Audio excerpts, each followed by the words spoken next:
Magandang umaga sa ating lahat at maulan na panahon dito sa Luzon dahil sa Bagyong Luis. At narito po ang ating update sa binabantay nating si Bagyong Luis. Inyong papansin na maulap na kalangitan at may mapag-ulan sa malaking bahagi ng Luzon dahil sa Bagyong Luis. Si Bagyong Luis ay malapit po sa bandang east ng Central Luzon. Kasalukuyan nasa layo itong 130 kilometers east-southeast ng Kasiguran, Aurora. Napanatili ang lakas ng hangin ng bagyong ito na umaabot pa rin sa 55 kilometers per hour. Ngayon ay inaasahan natin ito ay magtatagal sa bandang east of Aurora, itong si Bagyong Luis. Yung namang southwest monsoon na habagat ay sa ngayon wala pa, pero inaasahan natin makaka-apekto ang habagat sa Palawan at western section ng Visayas ngayong araw. Samantala yung si Bagyong Dolphin, inyong papansin napakalayo ito sa ating bansa kaya walang direktang epekto sa ating panahon ngayon. Kasalukuyan ang layo ni Typhoon Dolphin ay nasa more than 2,800 kilometers east-northeast ng extreme northern Luzon. Ang kanyang lakas ng hangin ay umabot sa 155 kilometers per hour.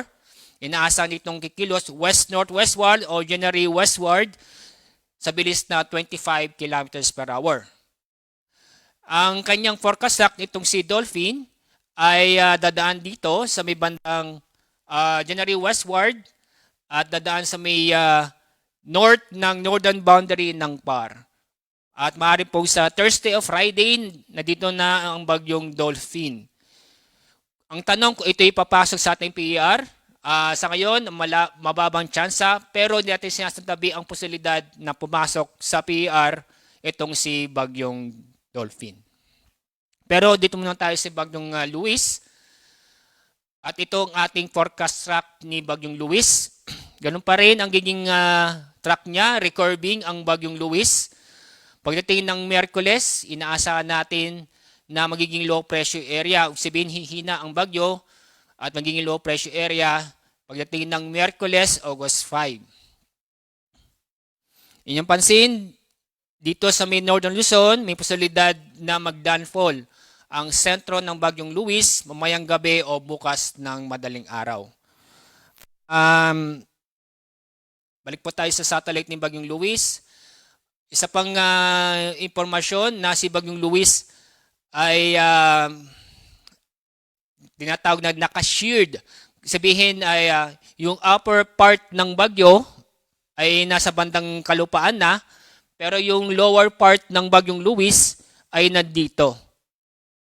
So bakit ng ganyan? Dahil malakas pong hangin sa paligid ng bagyo, kaya yung upper part ng bagyo ay nasa bandang kalupaan na, sa bandang Central Luzon, pero yung lower part ng bagyo ay nasa bandang karagatan east of Aurora.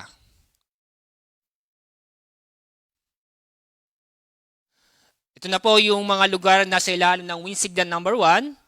Ito yung central at eastern portion ng Cagayan, Isabela, Quirino, eastern at southern portion ng Apayao, eastern portion ng Kalinga, eastern portion ng Mountain Province, eastern portion ng Ifugao, northern portion ng Aurora, Polillo Island, northern portion ng Camarines Norte.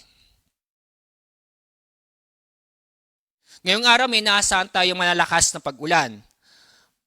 Heavy to intense na pag-ulan ating maranasan sa La Union, Pangasinan, Zambales sa Bataan. Moderate to heavy rains naman sa Kalinga, Mountain Province, Ifugao, Benguet, Nueva Vizcaya, Quirino, Nueva Ecija, Tarlac, Pampanga at Bulacan.